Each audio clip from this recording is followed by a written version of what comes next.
Strictly speaking, the term we isn't quite right. The duo of chubby explorer and skinny explorer were interested in Irwin, not me. I nudged Irwin with my foot again. Ugh. Nothing. Wake up. I know you're not sleeping. I saw you check when you heard their voices and then cover your face with the blanket. Eek. Not wanting to waste time arguing, I grabbed her shoulder and forced her to sit up. Why are you pretending to sleep? Whoa. Irwin trailed off, avoiding my gaze. Her attitude was frustrating, especially since I needed to gather information and make a decision quickly.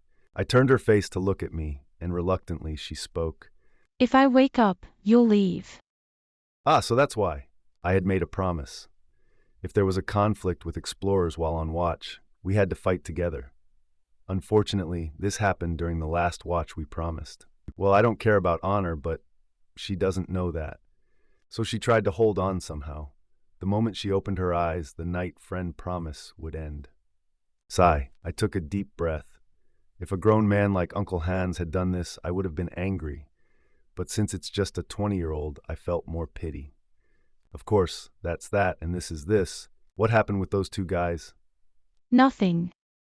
Then why did you hide? The emblem on their clothes was the same as the man who tried to harm me.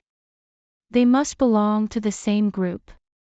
A group? Damn, the situation is getting tougher. I'm starting to wonder if it would be better to part ways with this elf lady and go our separate ways.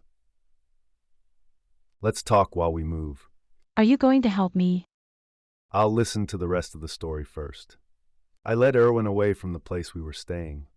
We moved quickly, almost running, while I tried to grasp the situation. Tell me everything that happened. Sensing the urgency, Irwin briefly shared the important details without any fuss. The person I met as a night friend on the first day attacked me while I was sleeping. Later, I found out he was an executive of a group that mainly operates on the first floor. The group's name was Crystal Union. I barely escaped, but since then, people from the same group have attacked me whenever they saw me. I got injured then too.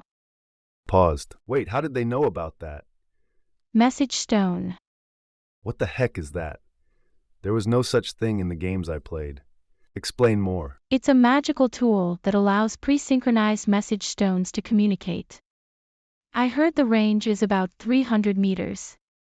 I see. It's like a walkie-talkie. If you set the frequency in advance, you can communicate within a 300-meter radius. I started to understand the situation. With such a magical tool and a lot of manpower, information could be easily transmitted, even in this closed environment. However, the problem is, why are they chasing you so persistently? Irwin did nothing wrong, but why are they so determined to chase the victim? Is it to silence you? I don't think that's the only reason. There's more? Irwin hesitated again, despite answering my questions clearly before. With this attitude, I can't help her. I was deep in thought when I first escaped, I swung my knife wildly. Unfortunately, it hit a bad spot. A bad spot? I felt a chill. A breeze seemed to pass between my legs. You know, there. It's true. Ahem. Anyway, I heard from the people chasing me that it was completely severed, so they couldn't even reattach it with a potion. That's probably why. No wonder they're chasing her so fiercely. I'm sorry.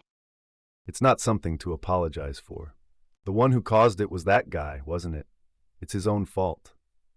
The problem is, there are too many people in the world who don't understand such simple logic. Mister, I think there's a tracker. What? Don't look back. I focused on my hearing, but heard nothing unusual. I think they're about 150 meters behind us. It's strange to sense something at such a distance, but she doesn't seem to be lying. She has no reason to. Could this be the elf's innate sense? Suddenly, she seemed different. We need to speed up. Can you manage? Yes. I can still hold on. Even though the white bandage was turning red, Irwin didn't make a sound of pain. Good resilience. Well, my mind was getting complicated. What's the distance to the tracker? Still about 150 meters. Even though we increased our speed, the distance didn't widen. The situation isn't good. By now, The tracker is probably informing their comrades of our location using the message stone or something. We need to take them out. If their target was me, I would have made that decision. But I'm still just running. If I kill them, I can't back out anymore. So let's confirm before getting involved. Mister. What risk do I have to bear, and what can I gain in return? I need more detailed information. Ervin, Yes, yes. what are you good at? I'm good at laundry and cleaning. I'm not great at cooking, though. What is she talking about? In combat, Archery. Oh, and spirit magic too. a classic elf archer. What's your element? Fire. The rarest element. Thanks to that, I'm starting to see the picture. Have you ever killed someone? No. But I can do it. That's something you only know after trying. I see. Erwin, will you be my companion? Until we escape the labyrinth, I'll take 90% of the loot and you'll get 10%. I'll do it. Now I have a reason. I promise on the name of my clan. I swear on the honor of a warrior. We marked something as a token of trust, evolving our relationship from one-night friends to temporary companions. Of course, while running like hell. What's the distance? About 100 meters. Even at our maximum speed, the distance was closing. I made up my mind. Let's move to the outskirts. Yes. We turned into a dark passage. The glowing crystals on the walls and ceiling became fewer, and soon darkness loomed before us. My mind was complicated. Sigh, I never thought I'd come back here on my own. Erwin, summon a spirit. A watermelon-sized flame floated above her palm, lighting up the surroundings. I quickly navigated through the darkness, being careful of the ground. Dismiss the summon. We hid in the darkness. Can you sense anything? You'll hear it soon too, mister. I see. I tried to stay calm and focused on my hearing. The best scenario is for the tracker to lose us and pass by. Then we wouldn't have to kill and I could back out later. Soon I heard the tracker's footsteps, but contrary to my hopes, the footsteps stopped instead of passing by. Right at the fork where we turned. Damn, it seems the tracker has a way to follow us, whether it's by scent, sound, or some magical means. Step. The tracker turned and slowly walked towards us, stopping about 30 meters away, the boundary where the abyss-like darkness began. He craned his neck to peer into the darkness, and we watched him silently from within. Here you are. In the quiet stillness, he sniffed a few times and muttered to himself.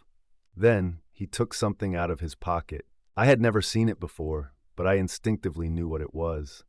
Message stone. As soon as I saw it, I whispered a signal.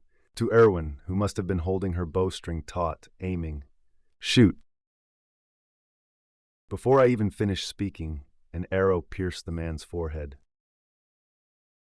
Even though the man fell dead, I didn't rush out. I could feel the unmistakable trembling from Erwin beside me. Well done. If you had hesitated, it would have been dangerous. It wasn't just empty praise. I meant it. I hesitated when I struck the shield against the uncle. Erwin didn't have even that moment. She must have known, without me telling her, that she must never hesitate. Yes. Rest for a bit. I ended the comfort there and emerged from the darkness to search the body. The tracker was lightly equipped, probably having left his backpack with another comrade for quick movement. I can't believe I'm feeling regret over this. I must be becoming one of them. I stripped the tracker's gear from head to toe and sorted the items I acquired. A belt, leather outfit, 2 daggers, a fairly heavy pouch of magic stones, a potion stored in a pocket and attached to the belt, and the message stone. Good, come here. After roughly sorting, I called Erwin. I removed the bandage and used the potion to heal her wound. The wound began to heal. Og. She could have made a sound, but Erwin gritted her teeth and endured. She has a tough side, or maybe she's just mentally exhausted. I hope it's the former. I'm not good at counseling. Are you feeling better? Yes. Much better. Then change into this. I handed her the leather outfit I had just acquired. I judged it to be more practical than her fluttering cloth clothes. I'll change quickly. Did she think following my judgment would increase her chances of survival? Despite the discomfort, Erwin took the clothes and went into the darkness to change. It's a bit loose, come here. I trimmed the excess fabric from her arms and legs. Wear this too. It should be a bit better. Though it looked a bit baggy overall, with the belt on, it seemed more comfortable. Her appearance changed completely with the new clothes. If she looked like a fairy maiden on an outing before, now she looked like a proper warrior. Even her expression. It feels really strange. You'll get used to it. I guess.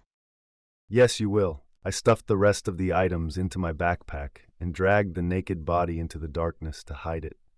Then I held the message stone. How do you use this? Wait a moment, let me try. Erwin examined the message stone and pressed something. The contact with Surdine, who was tracking the elf and the barbarian, has been lost. All who receive this message gather at the Goblin District. So far, it's as I expected.